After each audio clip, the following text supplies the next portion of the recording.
Welcome to 2024, everyone. I had an amazing year in 2023, so many exciting adventures with the Boat Princess and boating in general around the world. And 2024 is set to be just as exciting. So I look forward to sharing with you some incredible stories from incredible people in 2024 all over the world. Take care, guys, and I'll see you on the water soon.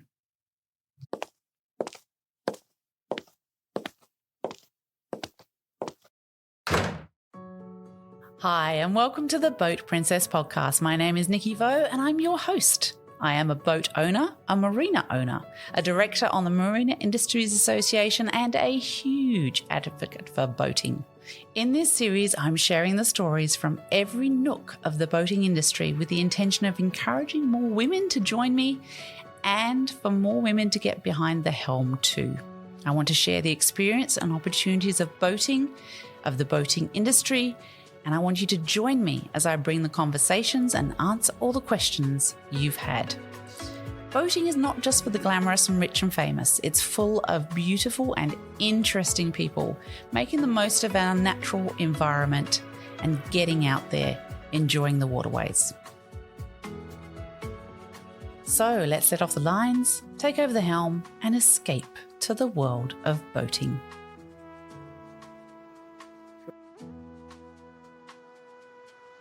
Hi, everyone, and welcome to another episode of the Boat Princess podcast. I've got a great one for you today because I am talking to Meg Riley from the Magenta Project here at Megs Trade in Amsterdam. Meg, welcome to the podcast. Thanks for having me. So happy to be here. This is a really important project and we need to tell our audience about this. So tell me your role as executive director at Magenta, but a lot of the other people involved in Magenta are actually volunteers, right? Everyone. And I started myself as a volunteer with the Magenta Project in 2021 as a mentor. That is the main, flagship program of the Magenta Project, a international nonprofit to really help advance more equity and inclusion in the sailing industry. So we have a network of volunteers from around the world, from our esteemed board members who are our executive leaders, both in sailing and in their own, brands from Investec to Burger King. Yeah. And then also all of our volunteers and a lot of past mentees, mentors. It's just a global community that really wants to support each other. So we have a shared mission and it's not hard to get people to want to invest in that. That's fantastic. So how did the Magenta Project come about? A great history story. I think people may be familiar with the Team SCA of the Volvo Ocean Race, all-female team. They were shown their boat, and one of the female crew members had famously said, "I'm not sailing around the world on a pink boat." And they said, "Well, that's great because it's magenta." So that's how that came about.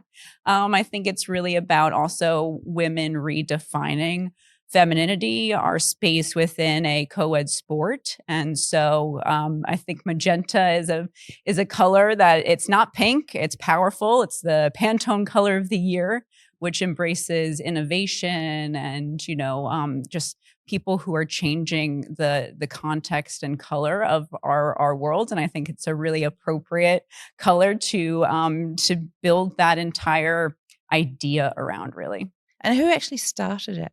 It was Team SCA, crew members of Team SCA coming out of the Volvo Ocean Race, really by a debilitating need, essentially. These women had just triumphantly sailed around the world. They had placed first place into Lorient, so it's not like they could not compete. However, they look around at their other male counterparts on other teams who are already receiving phone calls, offers, and everything before the race even finished. And yet these women were not getting phone calls. They were not getting recruited despite them proving themselves on as a equal playing field with the men. So this was really out of self-advocacy, a need for that, because nobody else is going to advocate for you. So as a group, they said, this is not right. We need to do something about this. So what can we do? And part of it, was hearing that, first it was just that there weren't opportunities. So we were making connections to build opportunities. Oh, well, then the skill level's not there. So we're building clinics and things like that. The confidence isn't there. So we built the mentorship program. So each challenge, we've come up with a solution. And I think it's really a global one too, where we have a lot of men and women who are dedicated to really pushing that impact. So it came from a team that knew what it takes, but also that it can't be a single endeavor, that the entire community really need to get behind it. So this was the call to arms. Yeah. So just for those of us for those listening that aren't involved in the sailing community, those phone calls that were coming into those guys, where are those phone calls coming from and what are they saying? So the phone calls are coming from, so this was the Volvo Ocean Race that we're talking about. It's an event that was running on a 3-year cycle. So after your year-long campaign, 2-year campaign, you would have quite some time off where you needed to go find another gig. So even the best men in our industry still run on gig cycles, America's Cup every few years, same thing, Olympics. So they were getting calls from their buddies. They were getting calls from the male owners. They were getting calls from their network that knew that they just were about to finish a race and they wanted to snatch up the top talent.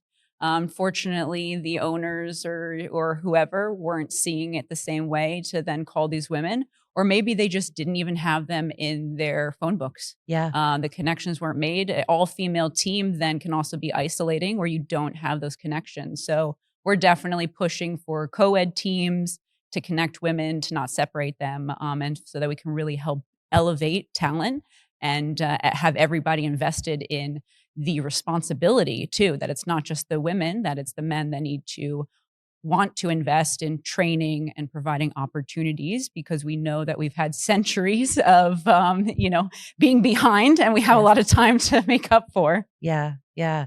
It's great that you're really focusing in on a real need.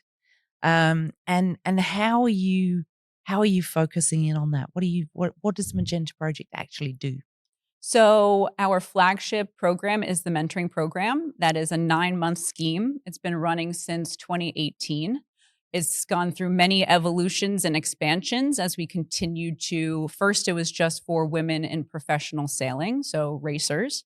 Then it's expanded to women in shoreside roles and STEM. We have a few engineers in our program this year and also expanding internationally. So it was originally a UK-based charity. We've expanded all over Europe initially, going into the Americas in the past couple of years. As you may tell, that's where I'm from. And now we are focusing our expansion into Australasia, actually. And we understand that it's difficult for our Southern Hemisphere friends or those in the Eastern Hemisphere to feel connected to really the hub. Even in America, I feel separate from where really the heart of the industry is happening in Europe.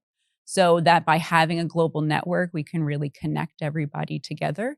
And that this mentoring program is now allowing a structure, a connection platform, where also companies are now coming to us and wanting to solve their recruitment needs and social sustainability policies internally, and seeing that since 2018, we've supported over 200 women who are developing their careers internationally.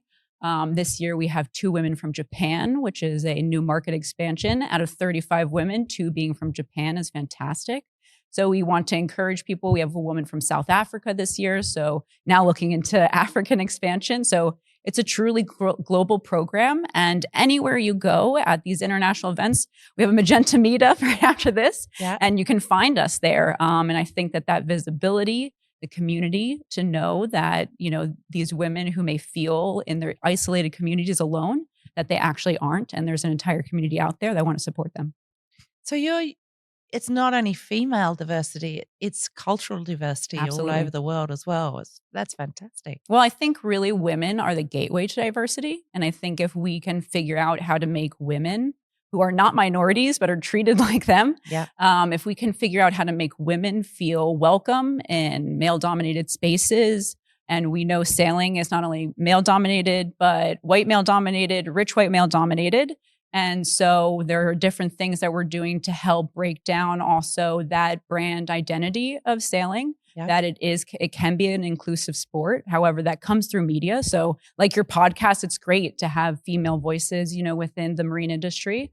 Magenta Project is a platform that highlights female achievement. And I think that that's really important, that it's not just some brands use it as pink washing or, different ways where it's not as seen as authentic. Because then you can go to an event like Mets and still see in, the Dame Awards that the majority of the stage is still filled with men. Yes. And you still see that. But we do see that every year I go to these events, there's more and more women present. So I think that it is still a forward moving trajectory, a train that is not going to stop. No, sorry, guys. Right.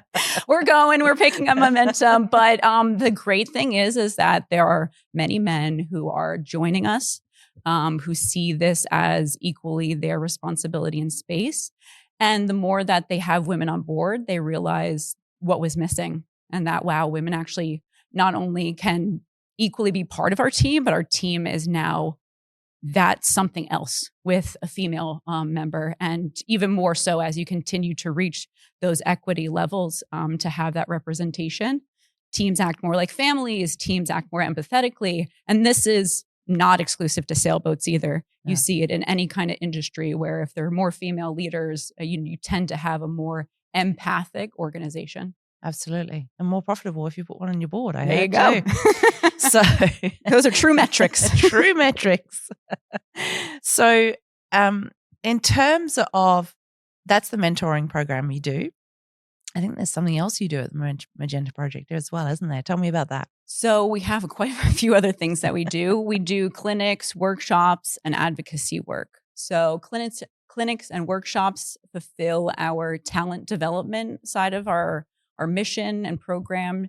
In order to reach the equity, we need to develop the talent to be able to serve that. So from the mentoring program, we also have different clinics. We just hosted one a couple of hours ago here in the room right next to where we're recording, with Future Fibers. Okay. So that was a STEM-based career workshop where they had shared with us the different opportunities for women, and particularly Future Fibers has equal opportunity as an employer, plus a gender equality policy within the company, and therefore have, because of those plans and policies, dedication to this internally, social sustainability being a core value for the company, and innovation and everything, that they actually have 30% of their workforce as female, which for the marine industry is very high. That's very high. For technical roles, extremely high. And so you can see actually results that if a company makes it part of their core values, that actually they will achieve them. And we're seeing that with Future Fibers and our relationship with them. And so we really encourage companies that are interested in bringing in more women. I think you should be.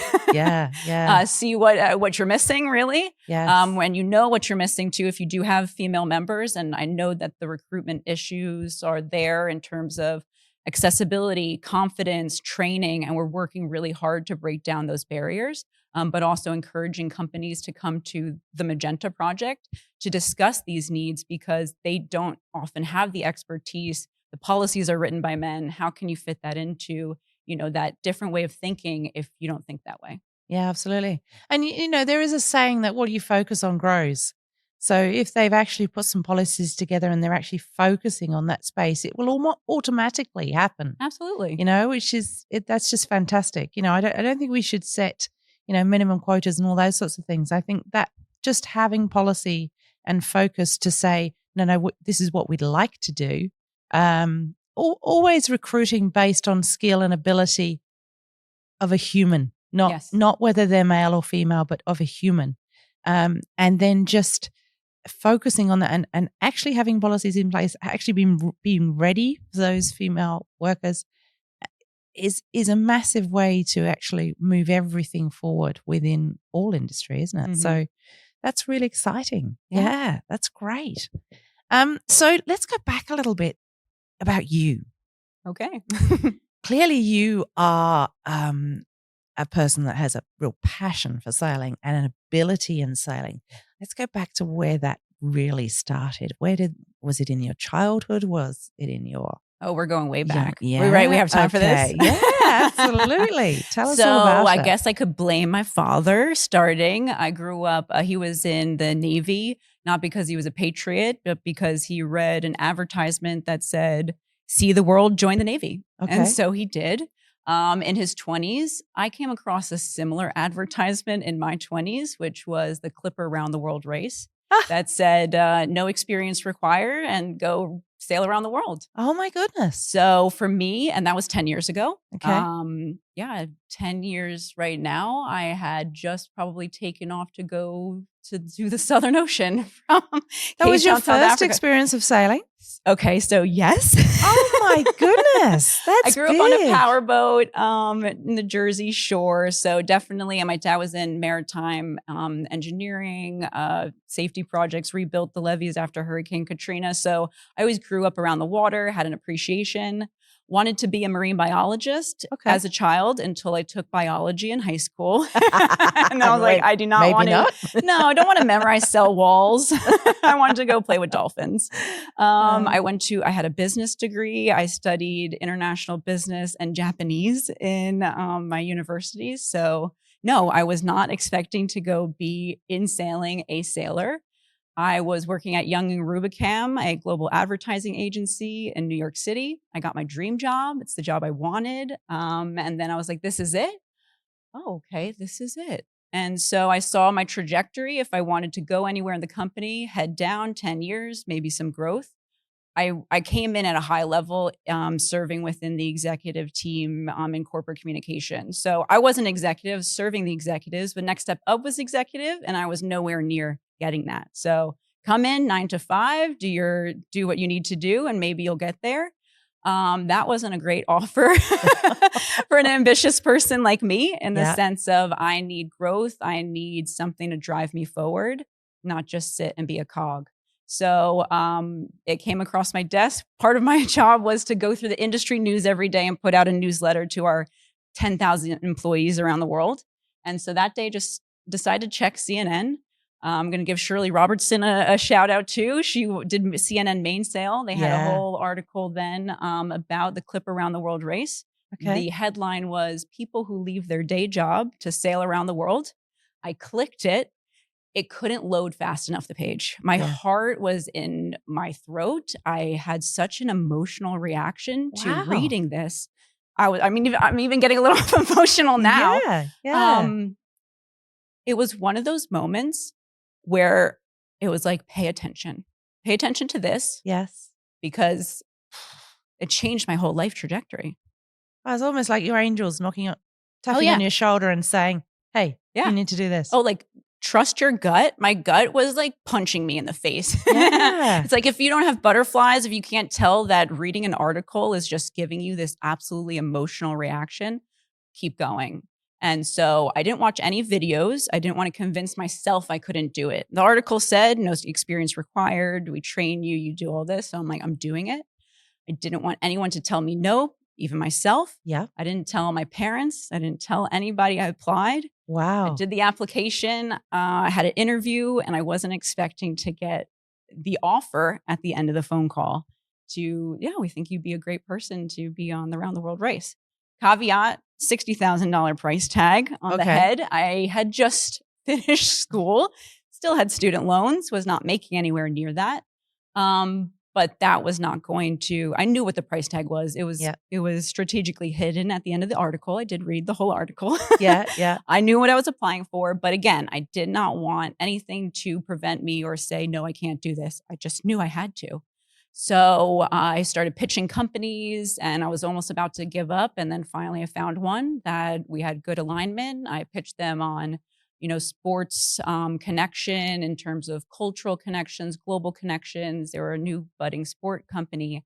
And I then got sponsored by them to go sail around the world. And I visited different schools in each port, sharing my story and really then trying to inspire the next generation. I was 23 at the time when I did it. So I was the youngest female to do that race from America at the time.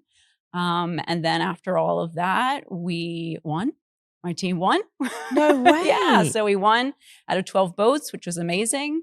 I met my husband on the team. So that was also amazing. And then after that, he was from Canada, and we really wanted to continue in the professional sailing space, having just raced around the world and not being satisfied after something like that, which is crazy. But I did not also want to peak at 23. Yes. So it was like, okay, what is after circumnavigating the world and winning a race? I didn't think I'd have a challenge like that, but cool. And I was really, really lucky to have my partner with me at the time, because we had just gone through that together. We knew what it was. And it was almost like PTSD too. Yeah. They prepare you and everything. They train you for everything. You get to the end of the race. It was in London for us. You get off the boat and they say goodbye. Here's a party, goodbye. So the debriefing, the decompression, all the kind of psychological stuff, having gone from your life, eat, sleep, everything, race, your team, these 20-something humans who were once strangers are now a weird level of family. Yes. Yeah, very close. Now you're no longer with them. You're no longer achieving or working towards a shared mission. And a lot of people, I stepped out of my career. For those who did the round the world, it was not many had the chance of a sabbatical. It was a complete life change. Yeah. So it was kind of like, okay, now what? And complete restart. But I didn't realize that I didn't actually leave my career in corporate communications. I just brought it to the sailing industry. So I was published in Sailing World while I actually was on the Clipper Around the World race about the Southern Ocean experience.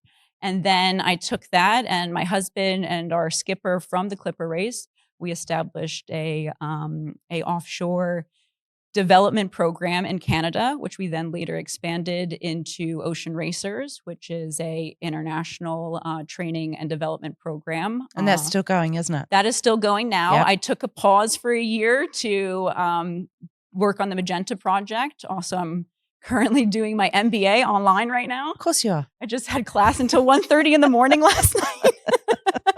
So yeah, no, I'm one of those Marsha Brady type people. But there's just so much in this world and opportunities. I just need to go after so much. So it's amazing to be part of the Magenta Project, where you're part of a network and group that has that same drive, that thirst for change, the innovation, the absolute unacceptance of the status quo. And so that's the kind of person I am, the ideation, the futurism. So it's amazing to be part of a program that does that. And then also having my own entrepreneurial endeavors. Yeah. And then I also work for the St. Martin Heineken Regatta in managing marketing and media. So Okay. I'm a person who, luckily, my recreation is my job. Yeah. Well, it's like me. We have several different businesses, and if you love what you do, you feel slightly mad, because you are slightly mad, because you have to be slightly mad to be doing that much.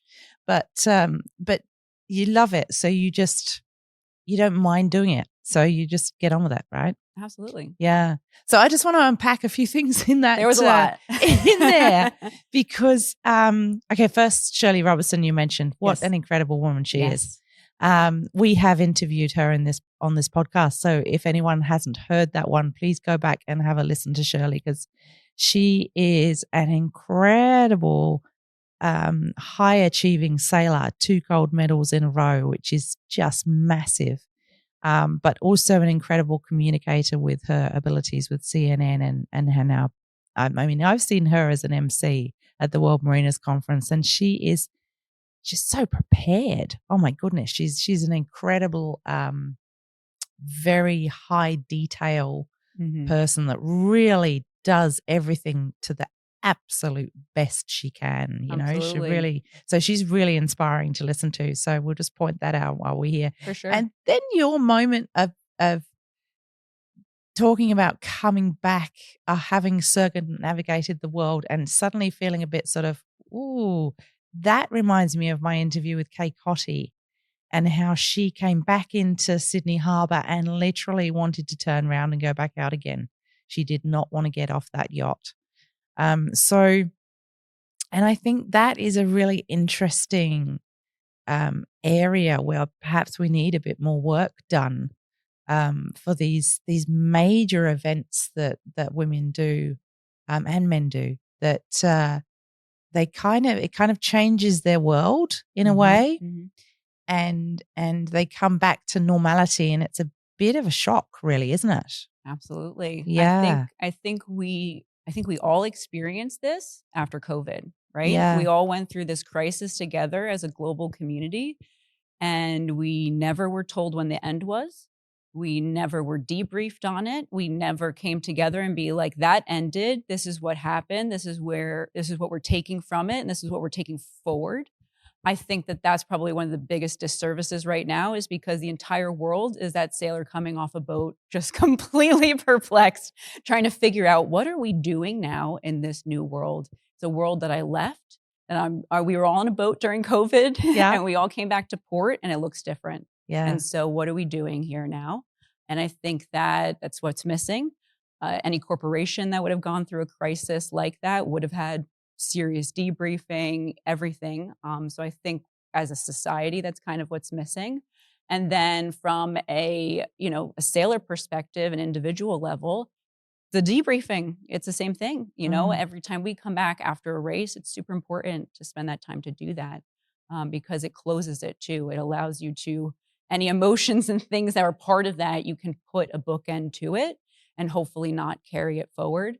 But I think that you see it in military, that people who then leave service and are not properly debriefed or have the therapy or support have the PTSD, can't handle, because what they didn't close the book. Yeah. They keep bringing it forward. And I think that those kind of skills, and really just, and maybe this is a more feminine way of communicating and behaving, to be able to be truly candid, empathetic, and understanding as human beings, that we are human beings. Yeah. Yeah. We have vulnerabilities, we have needs, we have emotions.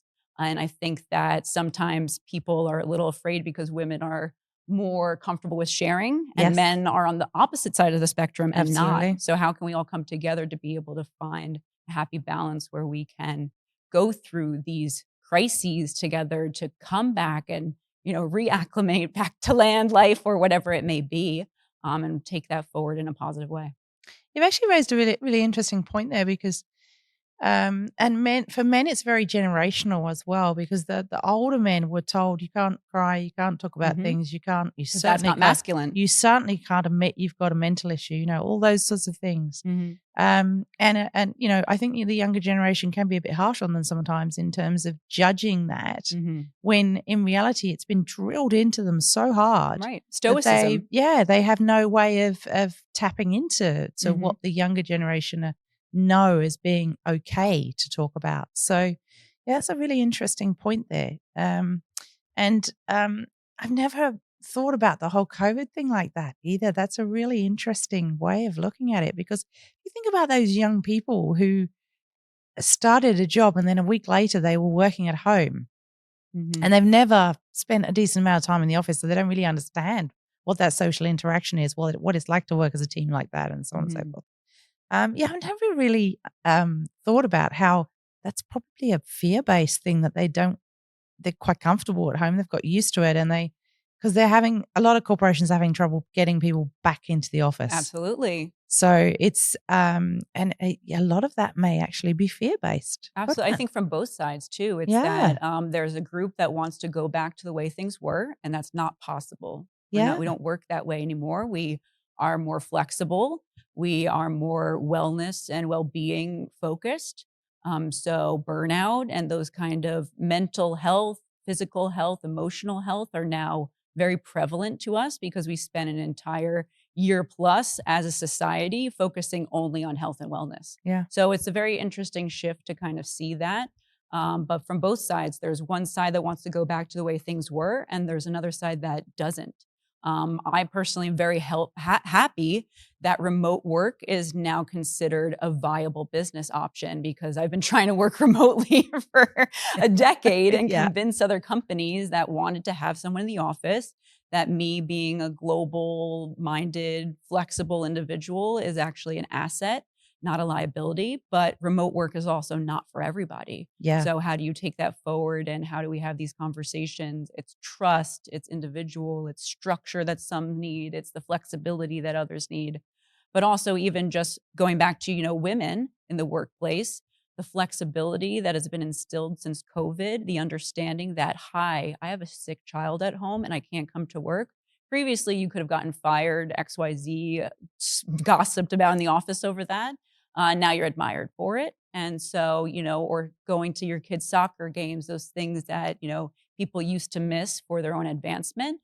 I think that now those values are shifting. We're shifting to more family-oriented values within the corporation and having that expressed. And having that flexibility allows more women in the workplace to stay in the workplace, more women to develop as leaders so that they don't have to leave or choose to be a mother to then continue to be part of the team if that flexibility is allowed. And that's what a company needs to do. If she wants to work from 7 a.m., stop at 8 to go drop the kids off, come back online at 10 and be up until 7 p.m. fulfilling all the work hours, why won't we let her? Yeah, it's obviously that doesn't suit every business. Of course. But because some are simply you have to be there on the ground because it's that kind of business. But I think, and it's an interesting environmental impact as well, in that, not everybody's commuting to the city, of course, on transport and all those sorts of things as well. So there's a whole bunch of different advantages to it, but some disadvantages too. That whole social interaction. And I only ever do my podcasts in person because I like to read the person and I like to see where the conversation's going. That's not something you can do over Zoom. You just can't do that. No, and I agree. For a long time, at least for the last year, all of my teams were remote. I was going to school online. I worked for the Magenta Project, all global team, and then Heineken Regatta. And I moved to St. Martin permanently a month ago because I needed a team in person. I was struggling with that time, making the connections, not being strictly business, the time in between meetings, before and after, where you get to find out, what are your kids doing? How's your week doing? So I have been integrating that into, our digital connections because it's important, but it still is not the same. As you say, you can't get the same response, the same feedback.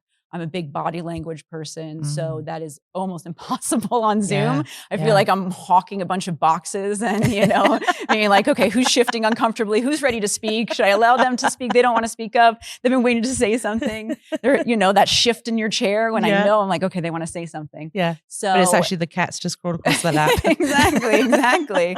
So, those kind of nuances. And when you do have that, during COVID, do we lose a little bit of the humanity side of things? Do we lose our empathy because we're communicating through a digital platform and you're missing that touch, that feeling, that sound, that, when you feel like, oh, that made me uncomfortable, or oh, that made me really happy. That's sometimes a little delayed or doesn't even exist on Zoom. Yeah. Or that you need a hug. Yes, that is that, that moment when you look at somebody and you think you need a hug. Yeah. And you give them a hug. Exactly. Yeah. So, because humans are humans. Mm-hmm. Yeah. Let's not forget that. Yeah, exactly right. So before we continue that amazing interview with our current guest, a little interlude from us here at the Boat Princess. If you'd like to be a guest on the Boat Princess, simply send us an expression of interest to our email at info@theboatprincess.com or send us a DM on Instagram.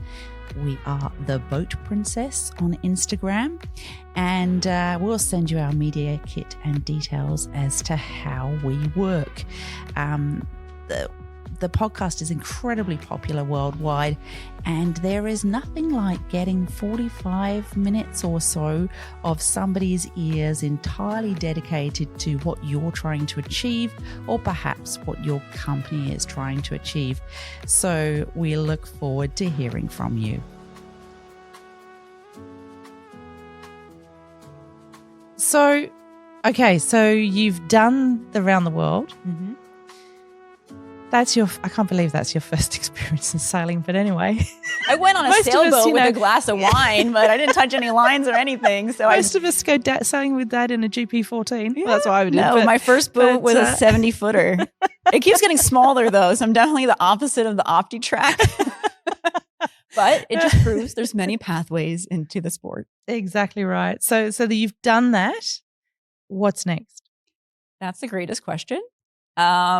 I actually, during COVID, I learned to not obsess with what's next, because there was a year-long period where that was not an answerable question. Yeah. And as a futurist, as a Capricorn, as somebody who always wants to be planning, scheming, everything, that was an extremely difficult thing to learn. Yeah. It was not a skill that I had anywhere near mastered or even accepted. I did not want to accept comfort.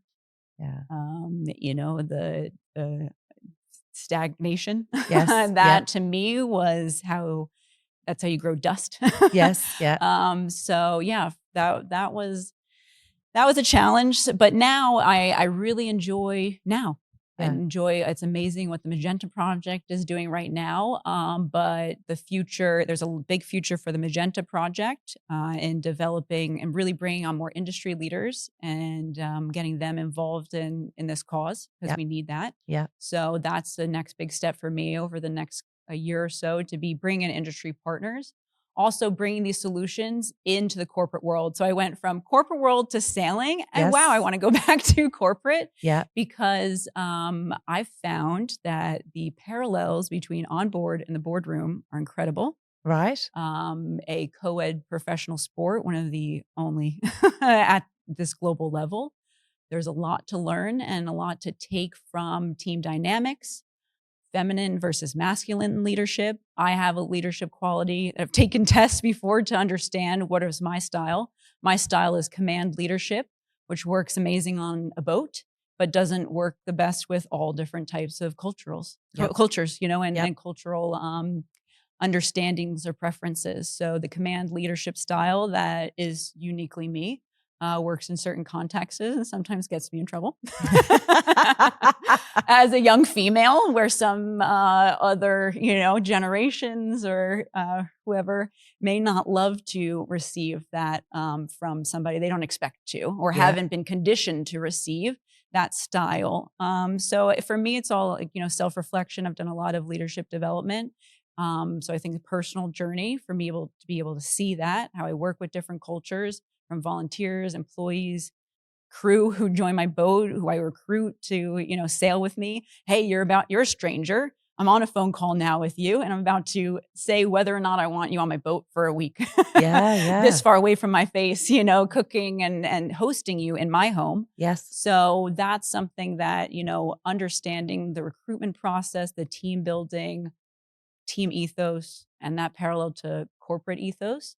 That's what I really want to bring back to the business world, because there's so many great learnings. And if we can figure out how to make men and women work together in harmony off in the middle of the ocean, where Mother Nature is trying to destroy you, the boat may not be playing game either, and that you actually have to work on it as a team or you will fail. That I think is it's critical, right? It is actually life or death out there.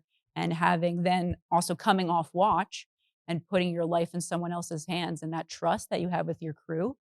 I think that taking that to then corporations, and when they talk about risk and all those kind of things, let's put it in perspective. And then how do you build a team that can survive crises, that can overcome, just challenges, and also manage risk in the best way for the team. And tolerate one and each other on it, because when you're out sailing and you're doing your 4 on 4 off and all that sort of stuff. Sorry guys, that's 4 hours on sailing, 4 hours sleeping. That you get really tired and cranky, and everybody reaches their sort of tolerance levels are much lower than they would normally be. So it's working together with people, understanding how to be less reactionary, less aggressive, because even though you're really tired, you've still got to be a nice person to be around. right? 100%. Well, what's really funny is that actually, towards the beginning of the race, it was clear that my husband and I were kind of close. We were the youngest people on the boat, so we would go out and, we'd go out in the parties and when we got to port together. We were 23 on a race around the world. Of course, we were having fun. Yeah. But we were purposefully put on separate watches, whatever, that's fine. Yeah. So we actually, for an entire year, would on the boat only engage with each other at each other's worst moment of the day. So he would either wake me up or I would wake him up or something. We would see each other within those moments where it's like, don't speak to me.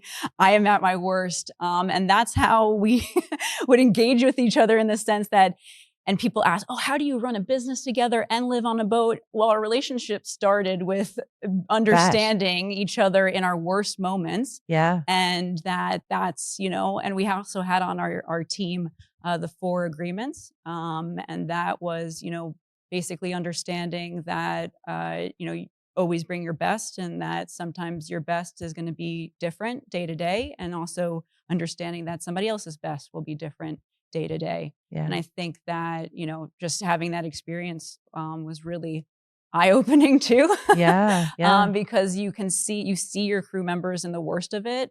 And you also were just that person that was being woken up. So you come to wake them up tenderly, and you want to get in that bed too. So being late for watch, for example, sometimes people don't realize, when you're late, oh, it's just affecting me, blah, blah, blah. On a boat, if you're late for watch, you're stealing somebody else's sleep time. Yeah. And that really emphasizes the responsibility, accountability within the team. And just that, and that, accountability to your team member is what drives those extremely close team dynamics. Yeah. Yeah. Amazing. So you've met your now husband. Yes. On that round the world race. You've finished the round the world race. Tell us what happened at that point in your lives. Oh, so we had no idea what we were doing.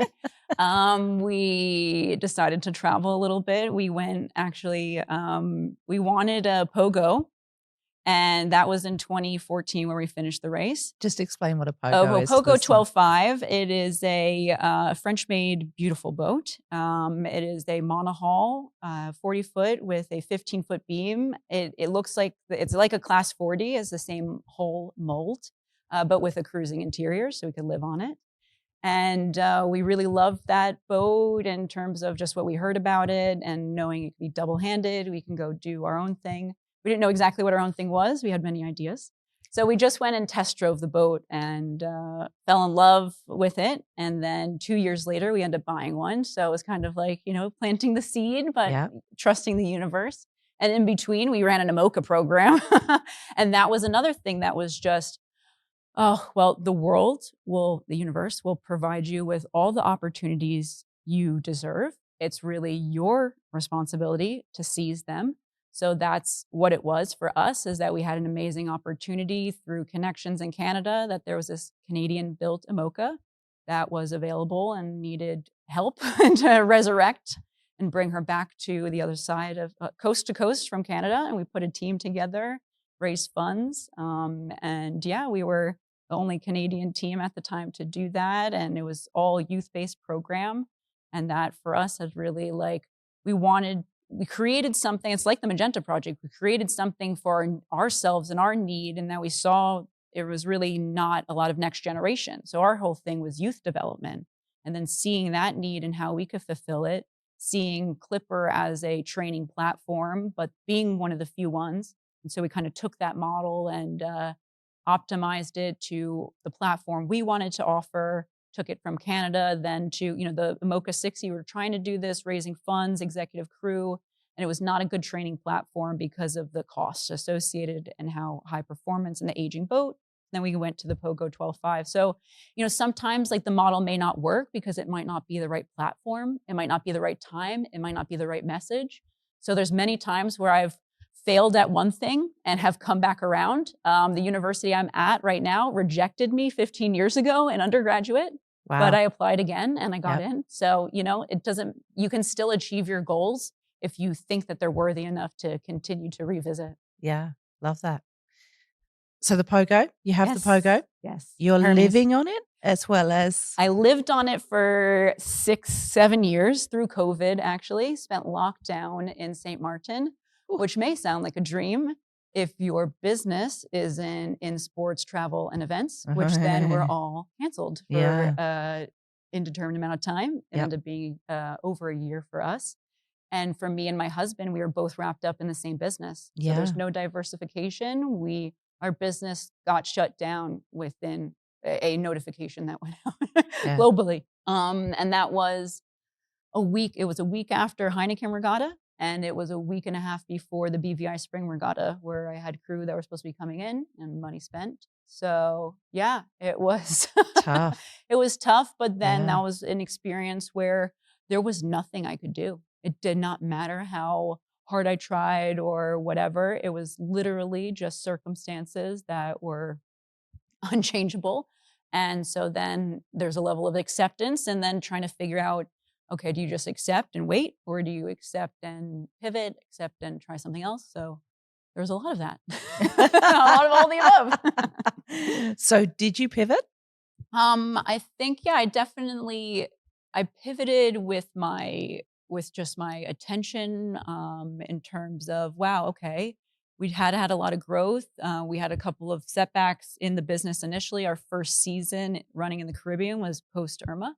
Just explain to the listeners what you actually did in your business. Absolutely. Yeah. So Ocean Racers is an offshore training and racing program. So we would have individuals or teams joining us for either offshore passages. So it's about a week long between New York City and Bermuda, for example. We did that trip many times, New York City, Bahamas. We would do it twice a year usually. And so people would join us to sometimes go offshore overnight for the first time, cross a body of water, big ocean level for the first time. We've had, transatlantic crossings. We sailed 4,000 miles away from home to participate in the Rolex Middle Sea Race. In 2018, it was an all-youth team from North America. So it was amazing just to get there under our own keel. And it was incredible, double-handed to get through the Mediterranean. We did a whole a documentary series. So if you're interested, what happens on a boat like this with young people trying to achieve a dream goal together? It's called Surviving the Middle from Ocean Racers. And so that was our whole Middle Sea Race journey. And then where can they find that? That's on YouTube. Okay. Yeah. Cool. So you can go on YouTube, Ocean Racers, Surviving the Middle, and follow our team of, under 30s who took on two husband and wife couples, actually, and co-business owners as well. So you get to see a little bit of those dynamics. Mixed crew, male, female, all young and enthusiastic, and in a space world, that part of the Mediterranean we'd never raced in before. And so it was a really crazy experience. And then coming out of it, there's also the raw version of my hand cam when my husband and I were just double-handed leaving Malta to get back to out to leave the Mediterranean because it's November that time. Yep. Highly unrecommend sailing in the Mediterranean around in November. There's many, many weather reasons. There are medicanes and things like that. So we got into one of those. Mm-hmm. It went from 40 knots upwind to 50, 60, 70, 80. Ouch. Boat knocked over completely. It was insane. So that one's called The Time We Almost Died in the Med. Oh my goodness. But that was a full raw, hand cam one, Blair Witch Project level, before and after, because I was not picking up a camera in the middle of it. Yeah. At one point we had just the storm jib up. And I'm driving the boat because autopilot is not functioning at this point. So I'm driving. My husband is dealing with the sails. The main sail is just shattered at the leech. So just completely torn from flogging. We got the mainsail down. He's working on the trysail. So these are the orange sails that are the emergency sails. Yes. Yep. Maybe see them in Sydney Hobart race a lot. And so, we had the storm jib up. I had turned away from the wind because I couldn't handle upwind. So turned away from the wind to and also get the boat surfing the waves rather than being broadsided by them. Yeah, because that's really dangerous. Yeah, just the storm jib up, no mainsail. I was heading back towards Malta doing 17 knots. Just the storm jib.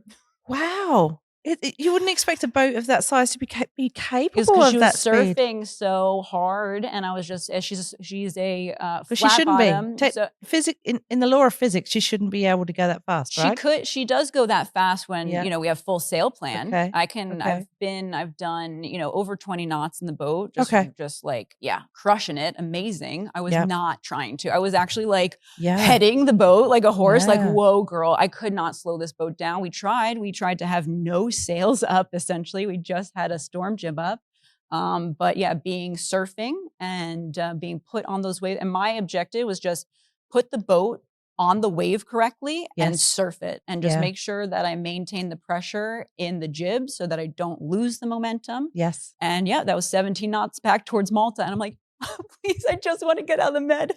Oh my goodness. I do not Wow, want to be that's going that big. way. Yeah. So Yeah. And we're in the middle of a TSS, traffic separation scheme, where you should only cross it perpendicularly, and our AIS is off. So we're doing pan, telling everybody we have no control over our vessel, and they're like, good luck, we're watching you. Oh gosh. Yeah. So that was a time. But yeah, Wow. it's often those times where, like, the boat, I always say this boat is stronger than our crew, Yeah. because she's been through that, and I Yeah. know, but then also it built my confidence. So 40 knots, no problem. No 50, I mean, I'm paying attention. Yeah. 60, I know I survived. 70, 80, I never want to see See it again. again. But Yeah. also, I know it's survivable. And I think that that's also how you build confidence and everything offshore.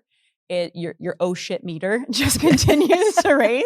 Yeah. So, it's like, okay, my baseline used to be this, and I used to be afraid of 30 knots. And now Yes. that's child's play. Yeah. And it keeps going higher. I hope that there is a limit personally. Yeah. But being on the Clipper Around the World race and doing the Pacific leg, actually, I had not realized that I was setting limits for myself and that my body was capable of way more. But if I did start doubting it, there's that Eisenhower, or I forget who it was, one of the American presidents or something, said something like, if you believe you can, or if you believe you can't, you're right. You're right. Yeah. Exactly right. And so that kind of thing is just like, for me, that's what it was. And that's what I dug into. And also, this may be a little woo-woo, but I'm going to go for it. Yep. We don't mind woo-woo. Good. I really tapped into what I felt were internal energy houses. Yeah. So a physical energy house, a mental energy house, and an emotional one. And knowing that actually you could top up ones that are depleting by sourcing from the other.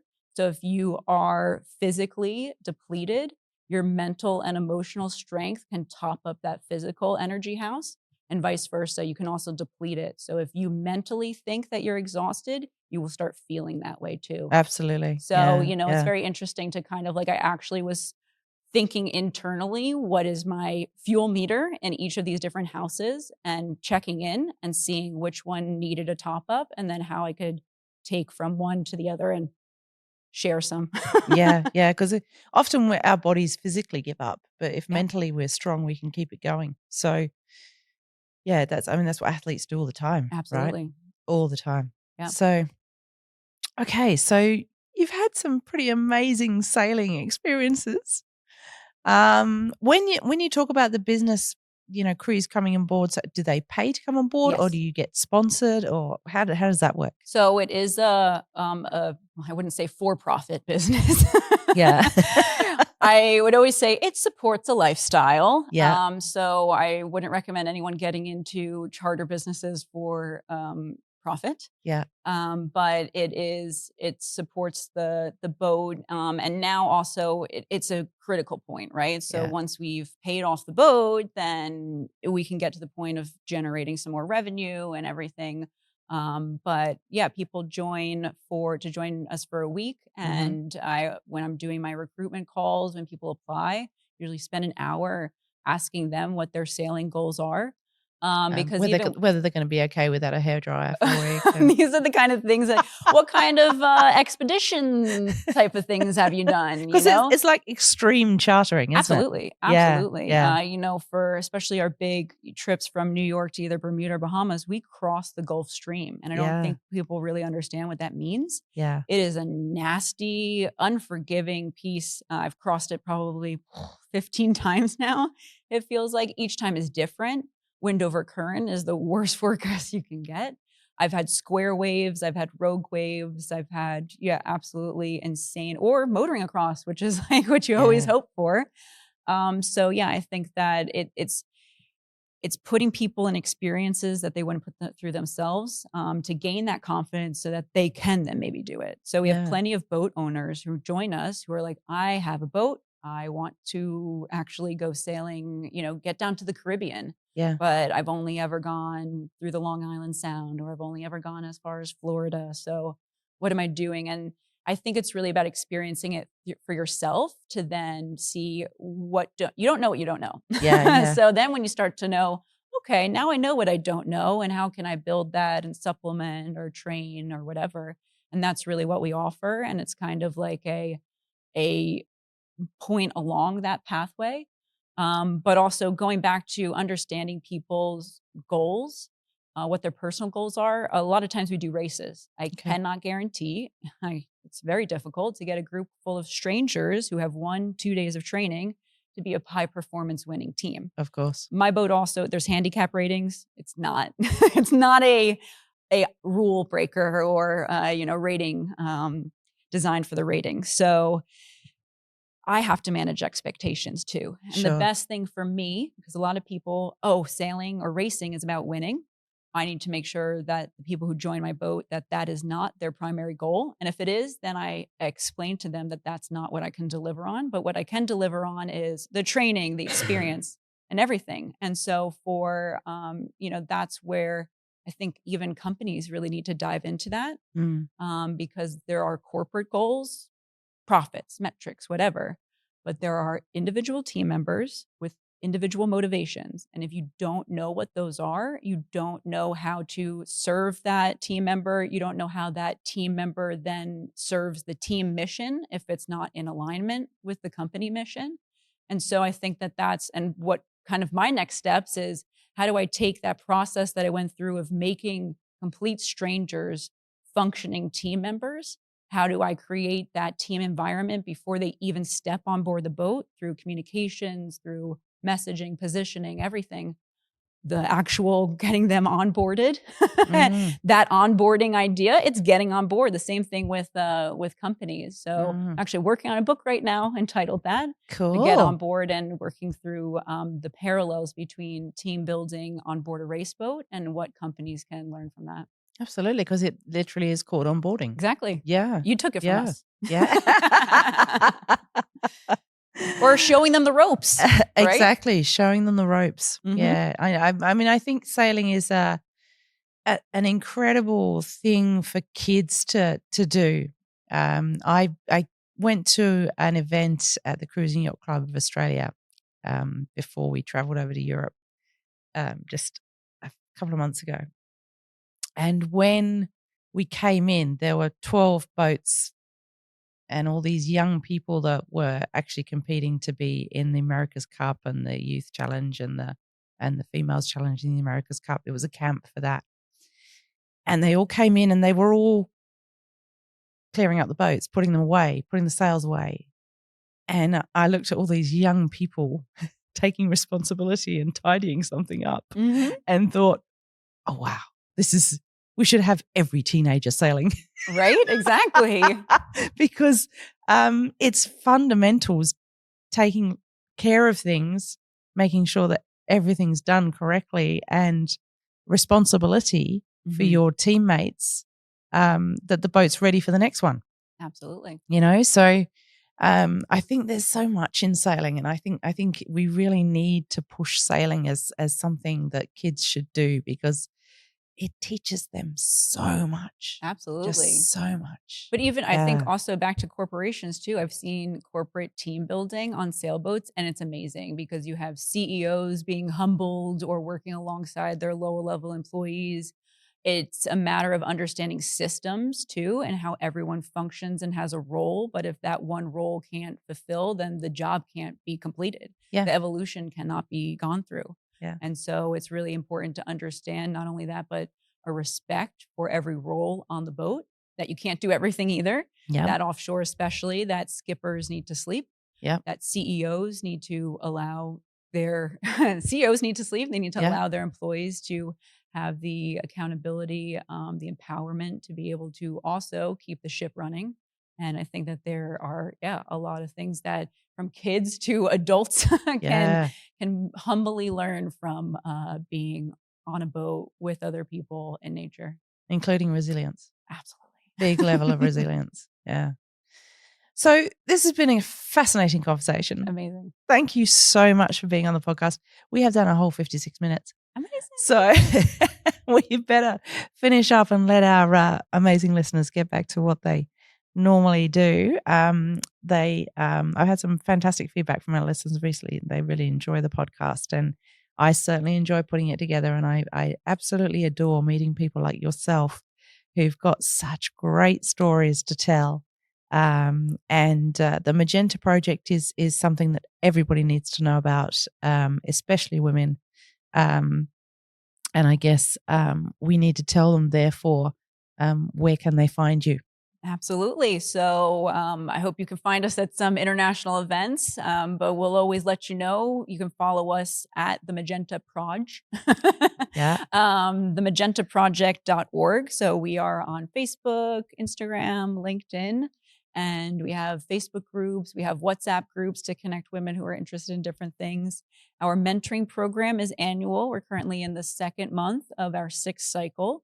So if anyone's interested in applying to join the mentoring program, look out. Applications open every August. And we look forward to receiving some new applicants from around the world.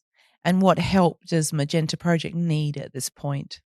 The Magenta Project always needs support on a variety of levels, everything from mentors. We always are looking for new mentors to join us. We just launched. And by mentors, you mean really good sailors that exactly. Yeah. People like yourself who are, we have Nick Douglas, who's a mentor. Yeah, she's great, isn't she? She's looking after Maddie, isn't she, in Australia? She had Maddie last year, and now she has Arisa, who is from Japan. Fantastic. So actually, I brought in Nick initially because we wanted to do more media training.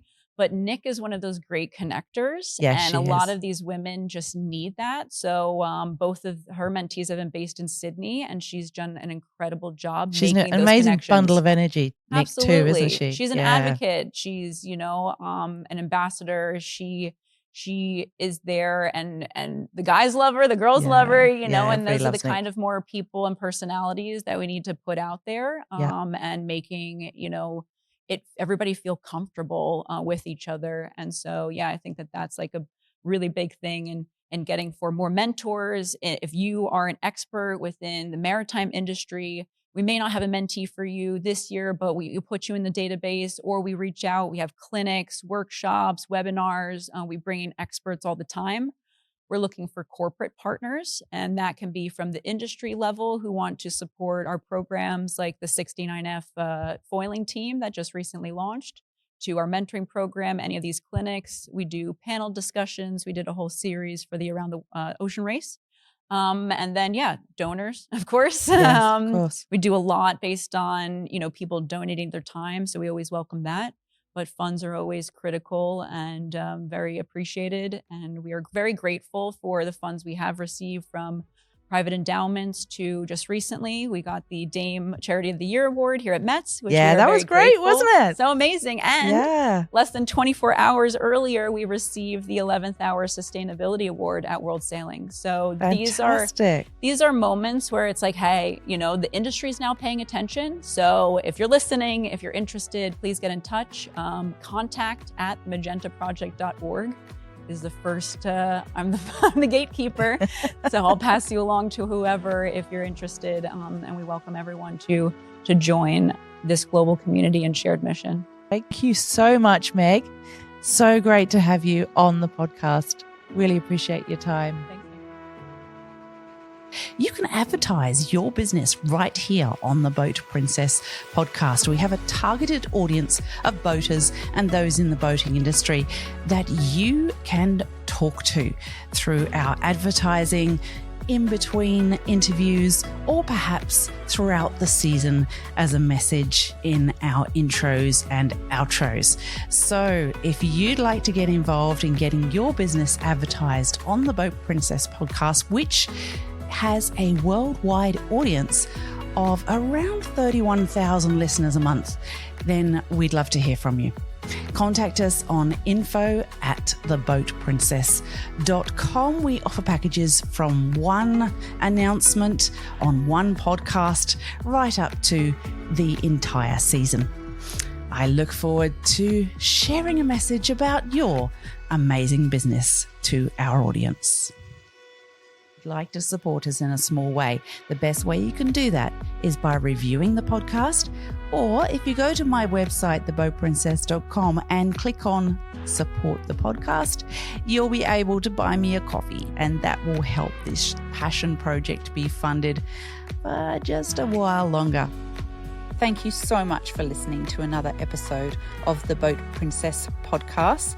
I hope you've enjoyed it. And if you'd like to know more about what I do and where I am, then you can follow me on Instagram @theboatprincess. You can also sign up to my newsletter on my website, which is theboatprincess.com.